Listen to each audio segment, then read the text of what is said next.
माननीय केंद्रीय शिक्षा मंत्री ने आज भारतीय शैक्षिक संस्थानों की रैंकिंग जारी की है, जिसे NIRF के नाम से जारी किया जाता है। NIRF national institutional ranking framework. तो हम लोग ये देखेंगे कि इस वर्ष की जो 2024 की रैंकिंग है, इसमें कौन इंस्टीट्यूशन किस रैंक पे है, फिर NIRF की जो रैंकिंग निर्धारित की जाती है उसके क्या पैरामीटर्स हैं, उनके क्या वेटेज हैं।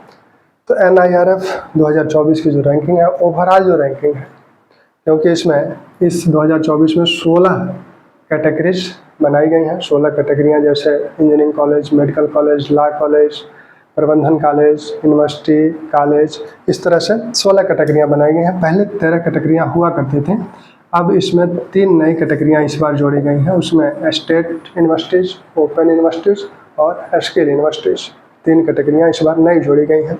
ओवरऑल जो कैटेगरी है उसमें प्रथम स्थान IIT मद्रास का है, द्वितीय स्थान भारतीय विज्ञान संस्थान बेंगलुरु का है, तृतीय स्थान IIT मुंबई का है। प्रथम स्थान IIT मद्रास, द्वितीय स्थान भारतीय विज्ञान संस्थान बेंगलुरु और तृतीय स्थान IIT बम्बई। इस तरह से यूपर के 10 स्थानों में IITs का दबदबा है। 7वें स्थान पर इसमें एम्स है ओवरऑल रैंकिंग में, और 10वें स्थान पर JNU है। यूनिवर्सिटीज़ की रैंकिंग में पहले स्थान पर भारतीय विज्ञान संस्थान बेंगलुरु है, दूसरे स्थान पर JNU है, तीसरे स्थान पर जामिया मिलिया इस्लामिया नई दिल्ली है। यूनिवर्सिटीज़ की रैंकिंग में पहले स्थान पर भारतीय विज्ञान संस्थान बेंगलुरु है, दूसरे स्थान पर JNU है, तीसरे स्थान पर जामिया मिलिया इस्लामिया नई दिल्ली है। इसी प्रकार प्रबंधन संस्थानों की बात करें तो प्रबंधन संस्थानों में पहला स्थान जो है भारतीय प्रबंधन संस्थान अहमदाबाद का है, दूसरा स्थान भारतीय प्रबंधन संस्थान बेंगलुरु का है। प्रबंधन संस्थानों में पहला स्थान भारतीय प्रबंधन संस्थान अहमदाबाद, दूसरा स्थान भारतीय प्रबंधन संस्थान बेंगलुरु का है। ऐसे ही अगर मेडिकल संस्थानों की बात करें तो उसमें एम्स पहले स्थान पर है। लॉ कॉलेजों की बात करें तो लॉ कॉलेजों में जो पहला स्थान है national law school of India universities Bengaluru, पहले स्थान पर लॉ कॉलेजों में national law school of India universities Bengaluru का है। ठीक इसी प्रकार आर्किटेक्ट्स एंड प्लानिंग में पहला स्थान पर IIT रुड़की है। ठीक, इंजीनियरिंग कॉलेजों में IIT मद्रास पहले स्थान पर है ही। कॉलेजों की अगर बात करें तो दिल्ली विश्वविद्यालय का हिंदू कॉलेज पहले स्थान पर है, दूसरा कॉलेज मिरिंडा हाउस है, दूसरे स्थान पर मिरिंडा हाउस है। तो इस प्रकार इस वर्ष की रैंकिंग है। जो प्रमुख कैटेगरीज है उनकी रैंकिंग हम लोग देखें। अब NIRF को कब लॉन्च किया गया था?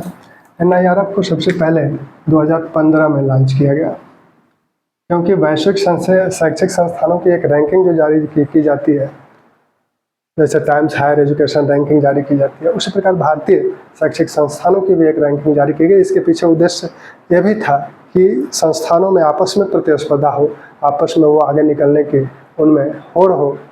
ठीक, तो NIRF 2015 में ये लॉन्च किया गया और पहली रैंकिंग जो जारी की गई वो 2016 में जारी की गई और 2024 में ये रैंकिंग है। यानी प्रत्येक वर्ष ये रैंकिंग जारी की जाती है। ये 9वां वर्ष है जब ये रैंकिंग जारी की जा रही है। अब मानदंड क्या है NIRF के निर्धारित करने के? तो पहला जो मानदंड है वो टीचिंग लर्निंग रिसोर्सेस है। टीचिंग लर्निंग रिसोर्सेस पहला मानदंड है। टीचिंग लर्निंग रिसोर्स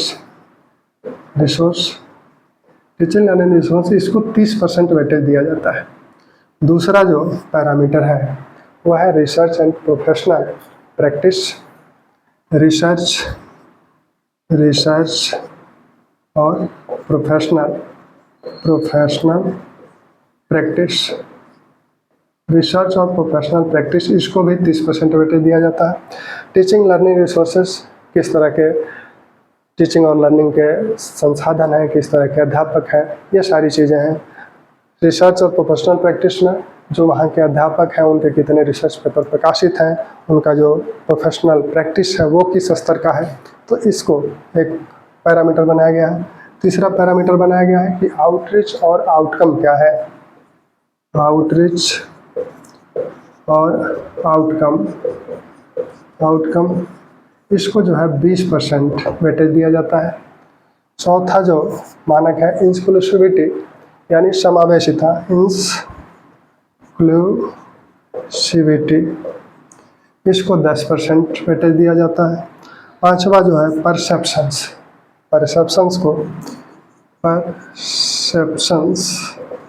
इसको भी 10%, यानी धारणाएं, उस विद्यालय के प्रति लोगों की क्या धारणाएं बन रही हैं उसको 10% वेटेज दिया जाता है। तो इस प्रकार ये रैंकिंग निर्धारित की जाती है।